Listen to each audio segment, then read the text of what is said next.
to Healthy Perspectives with Jeremiah, a podcast that brings you current social and cultural issues through a clinical lens.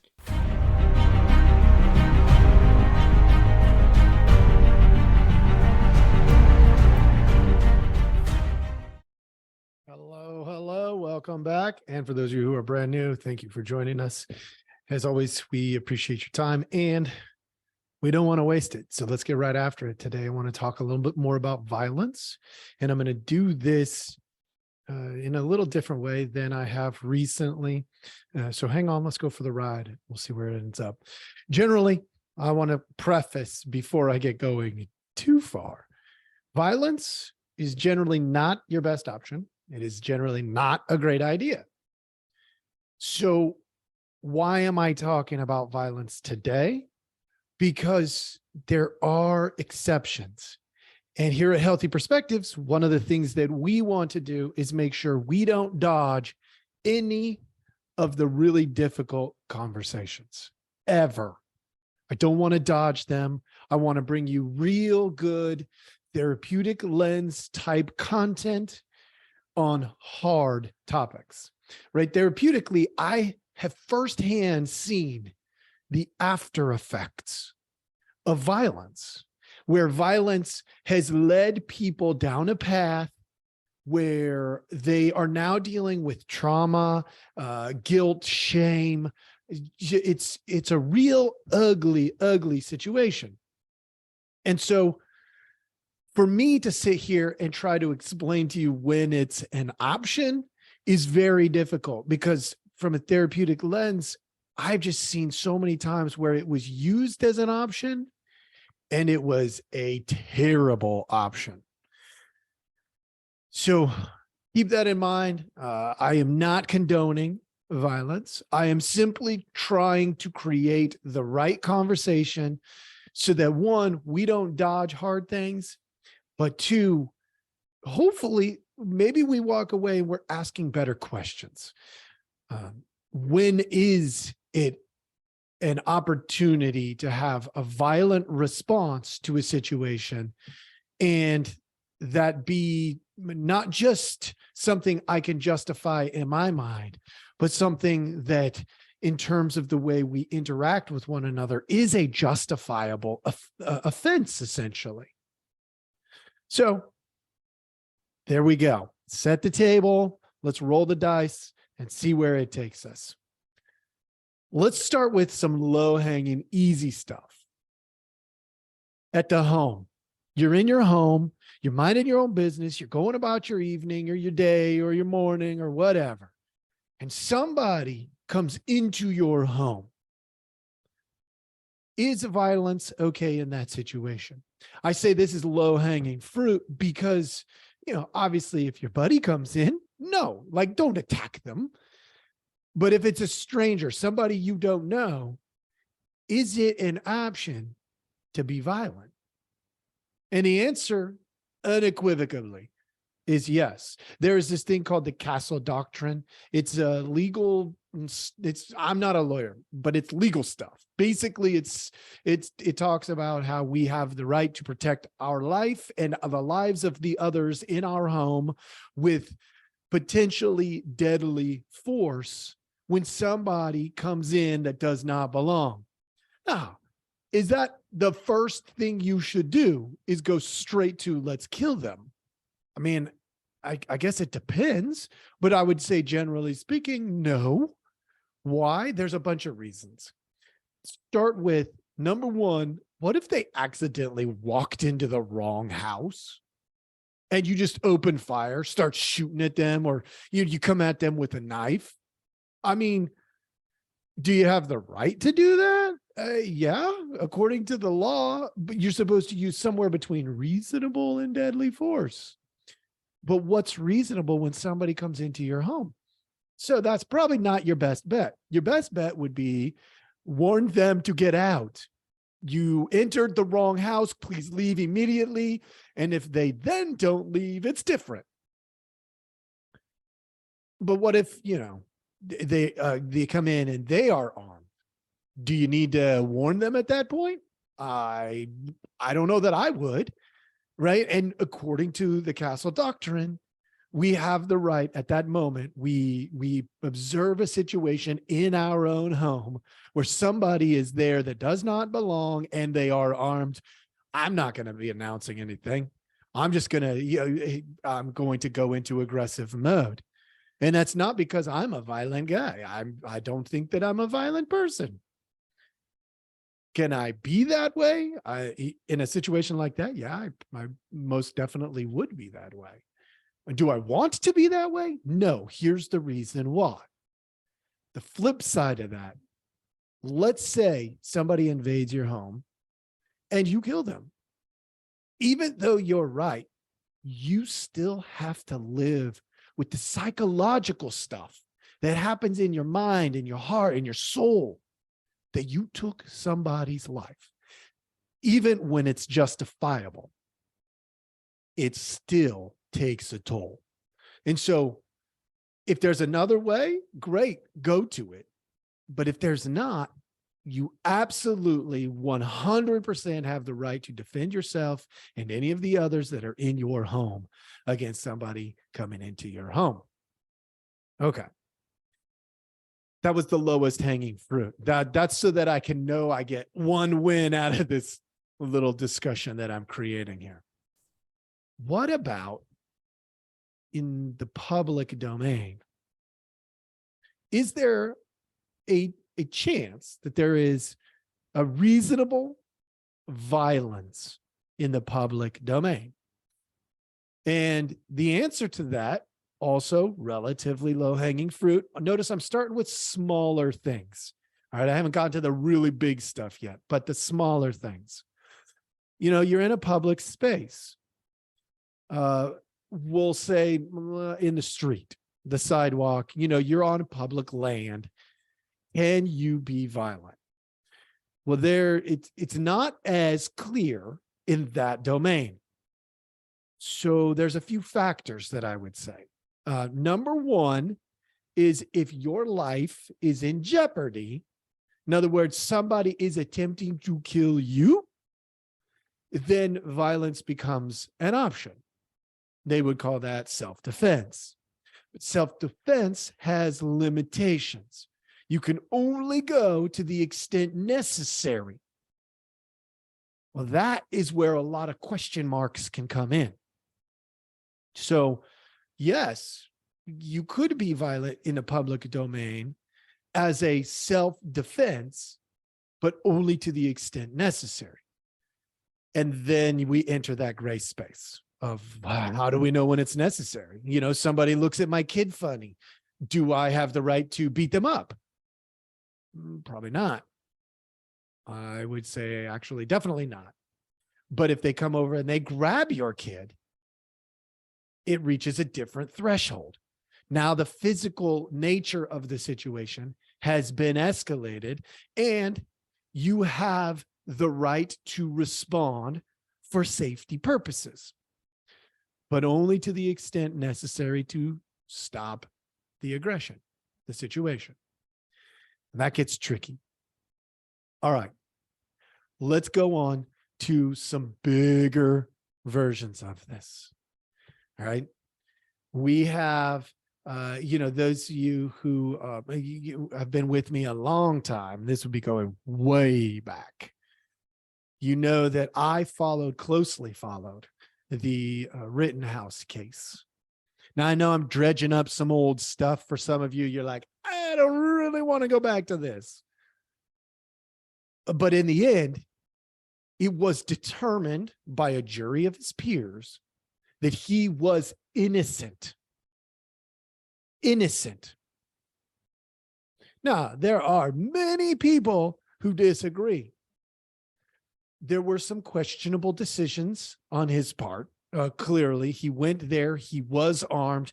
That invites a certain type of person. It attracts a certain type of person to him.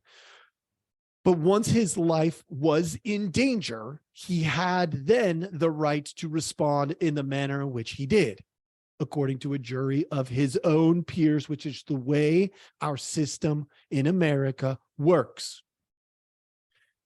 And if you watched the trial, it was all publicly done.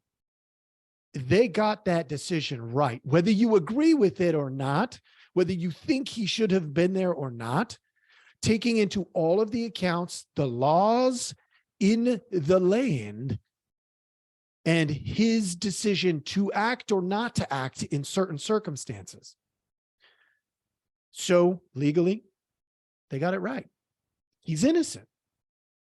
Now, my guess is if you followed along in that very difficult situation, that trial, you also saw the psychological effect. Now, many people who are anti-Rittenhouse for whatever reason, they look at that breakdown emotional scene that is happening in real time. So it's not him pretending it was him. I have been in the room with people who have PTSD, many people, probably in the hundreds of people.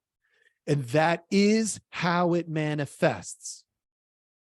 That's what it looks like. So whether you agree or disagree, I can tell you from a therapeutic lens, that looked exactly like a genuine, authentic representation of PTSD. And he has to live with that his entire life. Going backwards, that is why when it's somebody coming into my home, if they're unarmed and they pose no real threat to me or to anybody in my home, I'm not going to violence immediately because I don't want to live with that aftermath. All right. Now we go on.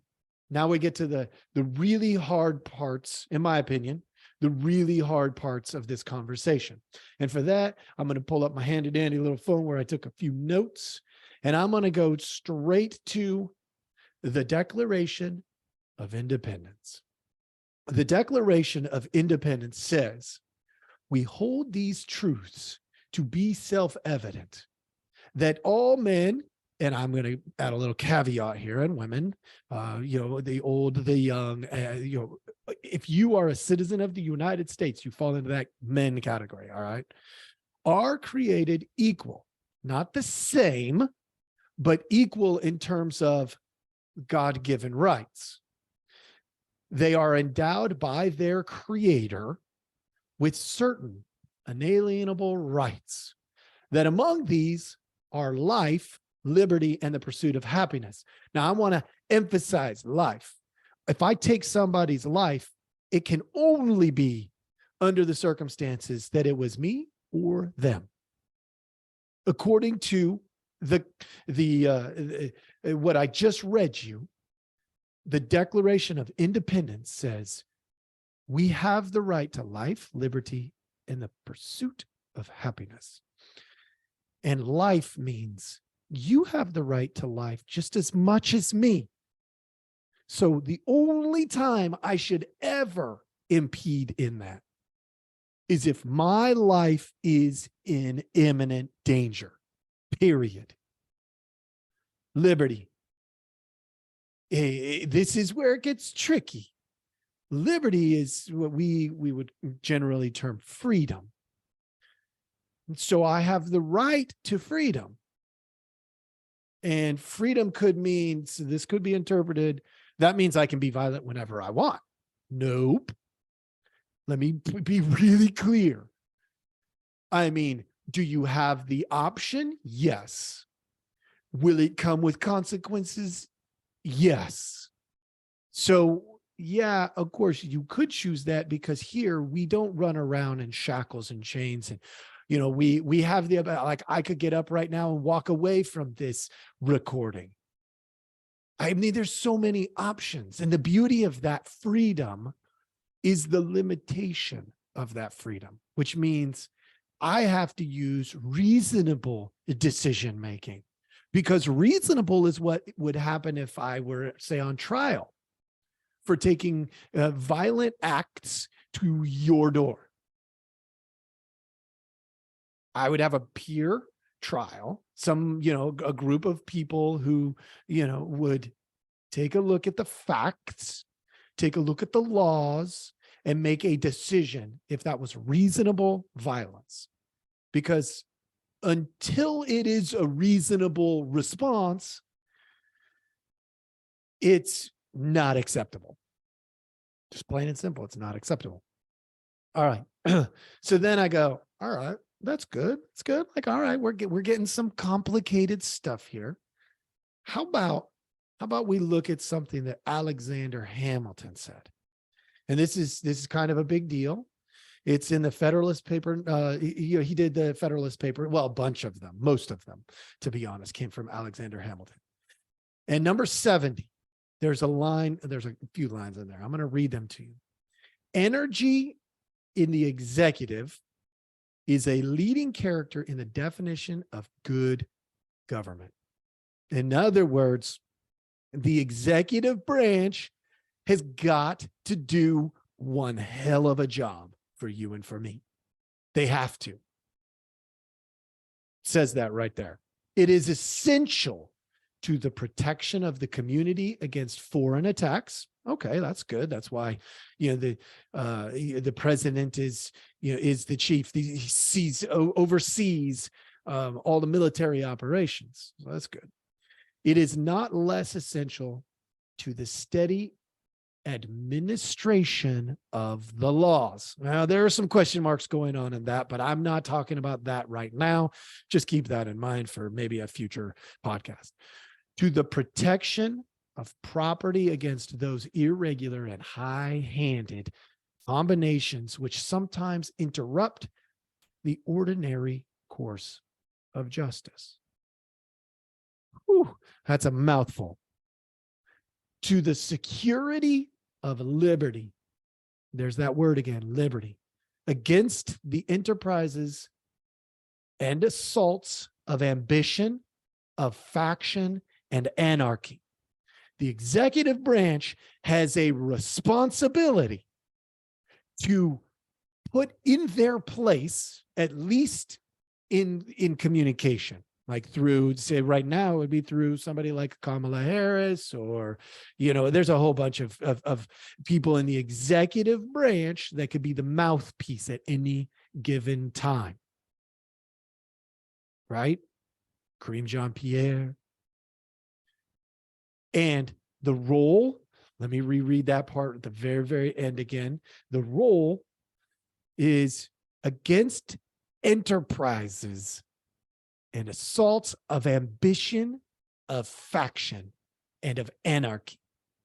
So that would be any group that is using violence to incite fear, whether that be MAGA, whether that be BLM, whether that be, these conspiracy theorists, or it's not about the words. It's about their behaviors. That's what it's saying. Now, do the words matter? I mean, the words can lead to behaviors. Yeah, of course. We got to pay attention to their words, but there is a threshold it must cross before violence is an option. And that threshold is it has to become violent in some way, physical at least. And that means that our government, in particular the executive branch, has a responsibility to that in internal American affairs. And if they're not doing it, here's the weird part. When you read the Constitution, the Declaration of Independence, the Federalist Papers, when you read the real content, if the government doesn't step in and do their job, it becomes the right of the people to do the job. Now, I am again going to clarify, I am not saying go out and be violent. But peaceful protest, we've been doing that since the beginning of our country. A peaceful protest is normal activity in the United States. Absolutely peaceful protest. And if others come in and create violence then we have a right to defend ourselves in that situation, which is tricky because how are you going to prove that in the court of law? It gets pretty gray, pretty tricky space, which is why the executive branch needs to step in and be the one to do that, to protect us against foreign attacks and internal attacks. That makes sense. What that does is it protects you and me psychologically. I don't want to go to some, protest and be attacked. I think that would be a horrible situation psychologically for me or for anybody out there. And yet if it happens, and the federal government, the executive branch in particular, according to Alexander Hamilton, doesn't step in, then we have the right to defend ourselves using reasonable violence. Oh, now you're probably thinking, wow, Jeremiah, you're really pushing the envelope. Not really. This is nothing new. I haven't used anything current yet. Like today. Well, that's not totally true. I did use the Rittenhouse stuff, but only as an example, not as a justification. So now I'm going to jump into something a little bit more tricky here. The Washington Post, January 1st of 2022, wrote an article. I actually don't have the title of the article, but within the article, they said 62% of those polled say violence against government is never justified. Whoa. Whoa, whoa, whoa. The inception of America was because government was overreaching and being violent to the people. Go back, read the history.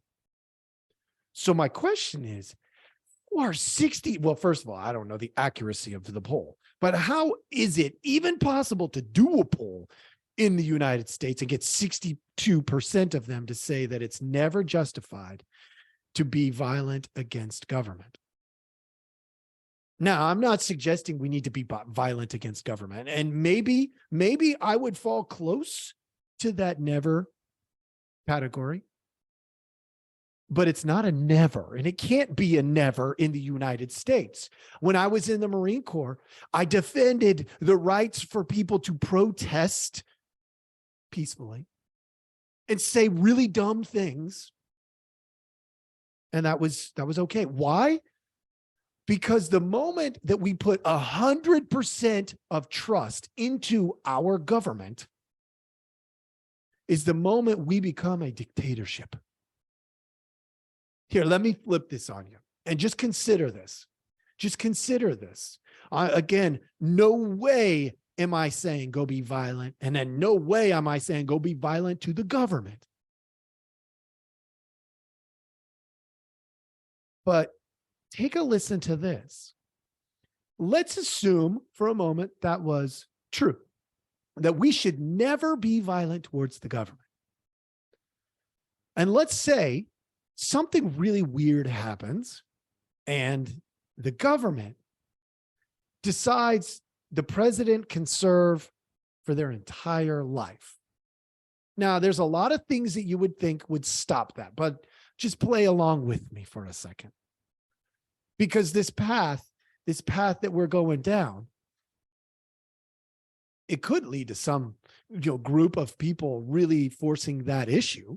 I mean, it's kind of far-fetched, and I'm not a conspiracy guy. It's just not my thing. But let's say that were the case. Is it then okay? Should we potentially consider the idea of violence at that point? Because what we've essentially created, maybe we did it through democracy, but it became a dictatorship. Holy smokes, that's a problem.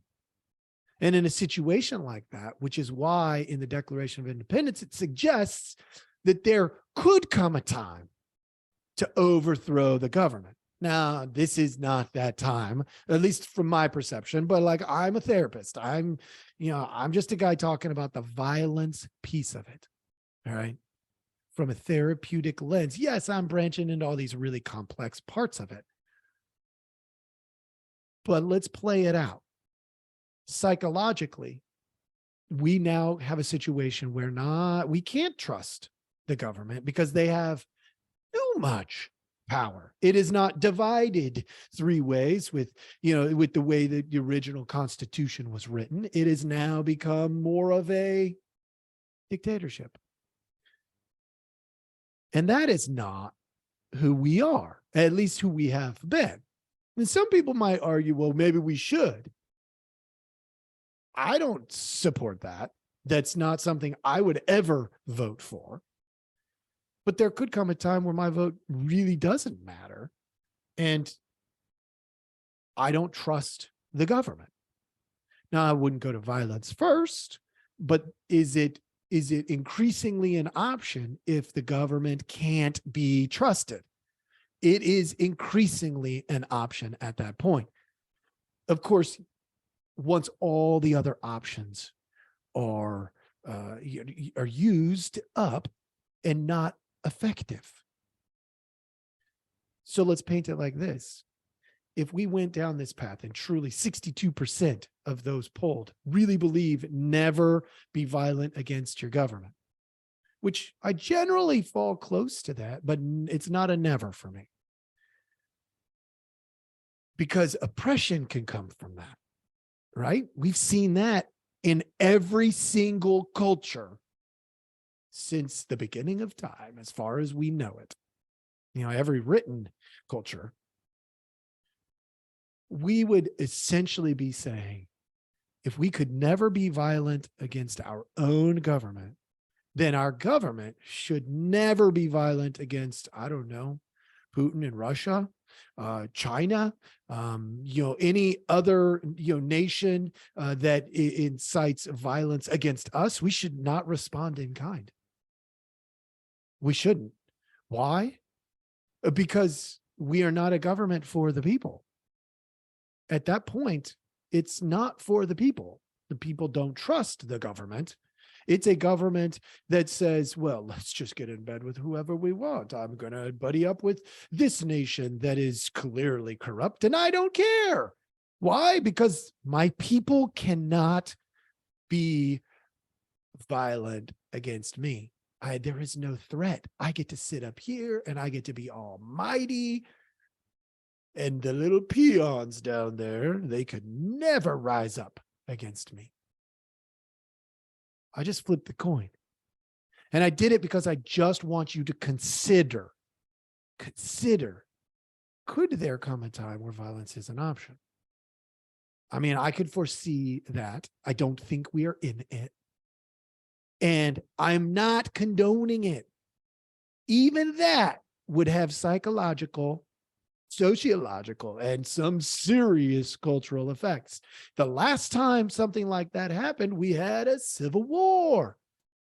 Brother against brother, father against son. It was terrible on the psyche of the people. And yet, many would even argue, because what it was doing was abolishing slavery, that it was necessary. It was necessary.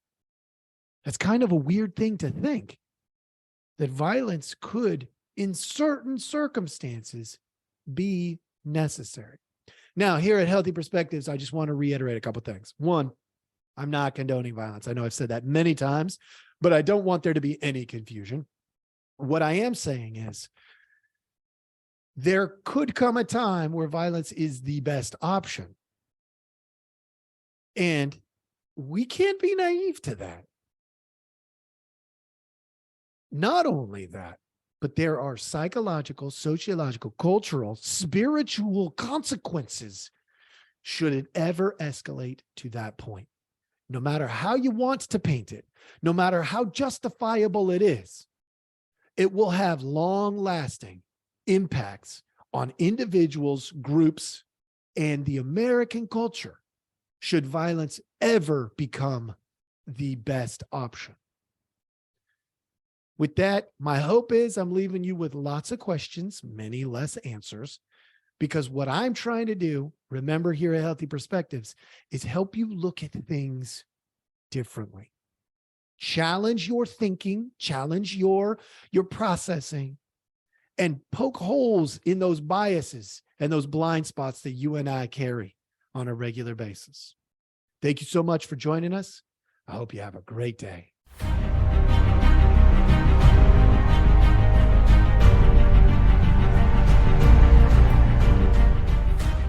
Thank you for listening. We hope you enjoyed the show. Take a look at the details of our podcast for links to our website and other helpful information.